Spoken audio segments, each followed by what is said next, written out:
There you go. One of my subscribers said that I should do a throwback Thursday and talk about things of the past that have happened, like hunting and different things I've done, fishing stories and just life stories in general. And to be honest, I really can't think of anything more boring than talking about myself. But I thought I'd give us a lash and we'll see how it goes, and if you guys like it then I'll carry on doing a throwback Thursday. And please let me know if you find it boring, and we'll just call this the first and the last one. But if you like it, we'll carry on with it. I want to start off by going right back in time 50 years ago to when I was 5 years of age.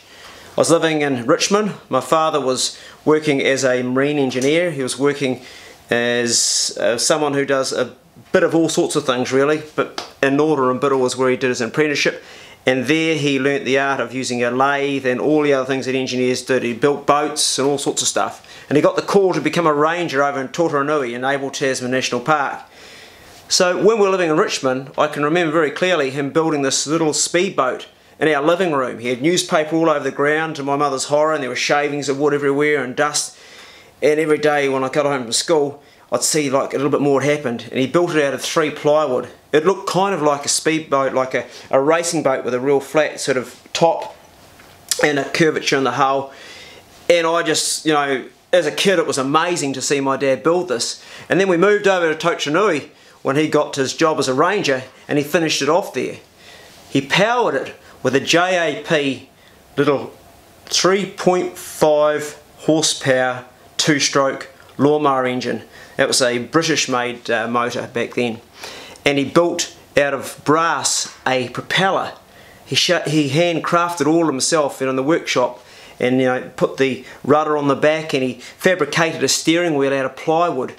And finally when he had built the whole thing and it was all ready to go, like I can remember seeing it standing on the 2 sawhorses there, and it was the day to launch it, like I was so excited, and it had a wee pull start, and Dad started it up. It was painted white and red, like racing colours, and just a little miniature speedboat. And I remember going down, and Dad said, "Got to wait till the sea's really flat."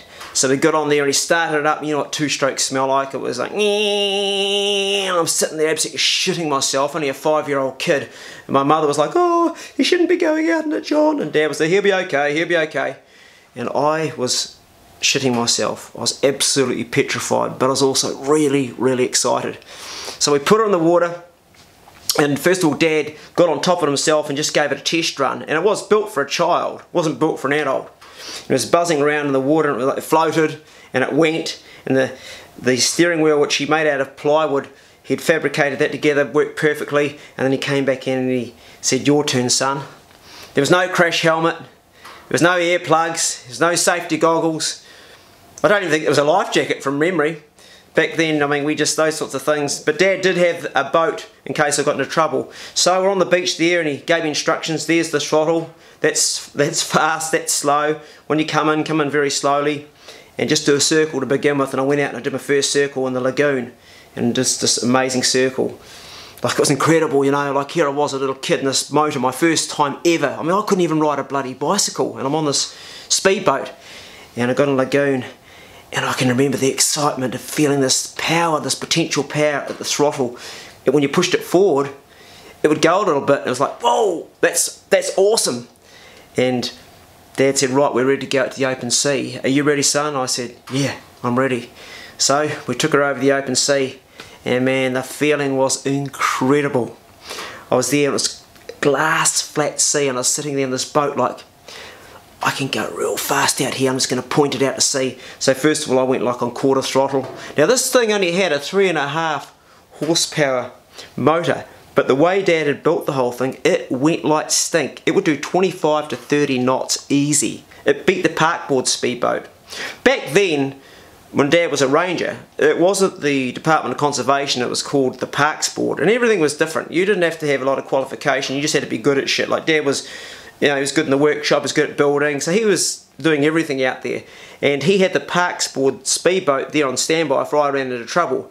So I had the sea open up in front of me, and I was just starting to throttle off a little bit and get the feeling of the power of this thing, and then I thought, I'm just going to let it rip. So I pushed that accelerator, this little throttle, all the way forward. And the speed of it, she got up and she started to plane. And I was flying, man. I was like holding onto that little plywood steering wheel. I can remember looking at the varnish on it and just like pointing, because Dad said point towards one place, and I was like just flying. It was bloody amazing. I was so excited, I was so hyped up. And then we came back in. That was the first maiden voyage on it, but there was many more. And then the holidays came, the school holidays, and there was like hundreds of campers at Tōtaranui, and I can remember all the boys. Every boy was jealous. Every boy wanted to have a dad that built him a speedboat, and I was the one, you know. I was racing up and down the beach, and everybody was watching, and it was just like, you know, I remember my friends over the hill, the Robinsons, and Wayne, who just the other day, who I've just caught up with finally after 45 years, he said to me, man, I used to be so jealous of you back then, you know. I was so envious. I wanted to have a speedboat. Every boy wanted to have a speedboat. Don't you think about it? There's nothing like it.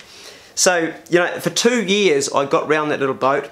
We'd build rafts and all sorts of things, but that particular speedboat was a memory that just I never forgot. And my mother used to say, you know, to my dad, look, he's nervous about it. Don't let him go out in it. And she was right. I was absolutely shitting myself. I was really, really nervous, but looking back, I'm kind of glad as a kid I overcame my fear. My younger brother never wanted to go into it. Tristan wouldn't have a bar of it, but I'm glad I overcame my fear, because the memory of it still, when I think about it today, I get just as excited thinking about that incredible speed and the smell, the fumes, and, you know, it was just an amazing experience. So that's a part of my life I enjoy sharing with you guys, because it brings back a whole lot of excitement, and it really planted a seed for doing lots of other exciting things on the water as I grew older. So thank you, Dad, for building that speedboat. Eventually, you know, he gave it to the chief ranger down in Fiordland, and it stayed up in his rafters, because we got shifted down there when Dad got a new job. And I don't know what became of it after then. I used to dream about it for a long time, but it was just one of those very cool things in my life that I'm so happy happened. I feel so grateful that I got to experience it, and I'm really happy to be able to share it with you. I'm sorry I don't have any film. We had no cameras back then. The only photos we've got are some that some of my other family relations took. Otherwise we'd have no record of it at all. And as you can see in the photos, my father was a very strong man, a lot stronger than I ever was. He was a unit. He did a lot of hunting. He was hunting his whole life, you know, and the only time he ever actually took me hunting was on my 5th birthday. He shot a hare, and we also went out to shoot a goat, but we never got one. And that's actually the only hunting my father ever took me on. All the other hunting I did myself. Anyway, that's the story of my speedboat and what I did going back 50 years ago. It was 1969 till 1971 we have that. I hope you enjoyed the story, and let me know if you think that Throwback Thursday is a good idea or not. And if you think it is, I will share a story every Thursday. And be good. If you can't be good, be careful. See you later.